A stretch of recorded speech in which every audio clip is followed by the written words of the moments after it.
Magandang gabi po. Ito po may ginawa ako na sample. Yan. Tapos ko lang mag-painting. I-screw ko po yan. Tapos i-deliver bukas sa customer. Yan, bagong design po nila yan ng upuan. Ayan po.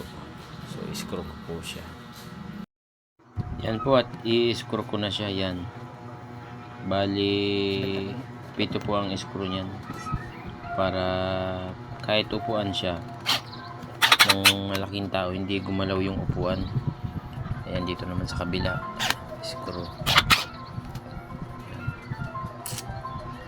Yun sa gitna. Ulihan.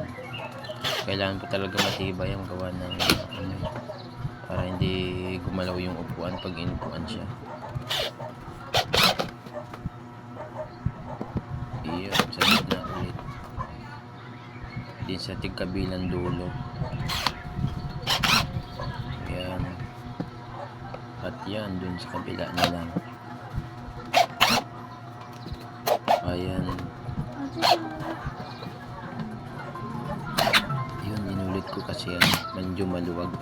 Diniin kong maigi yung screw na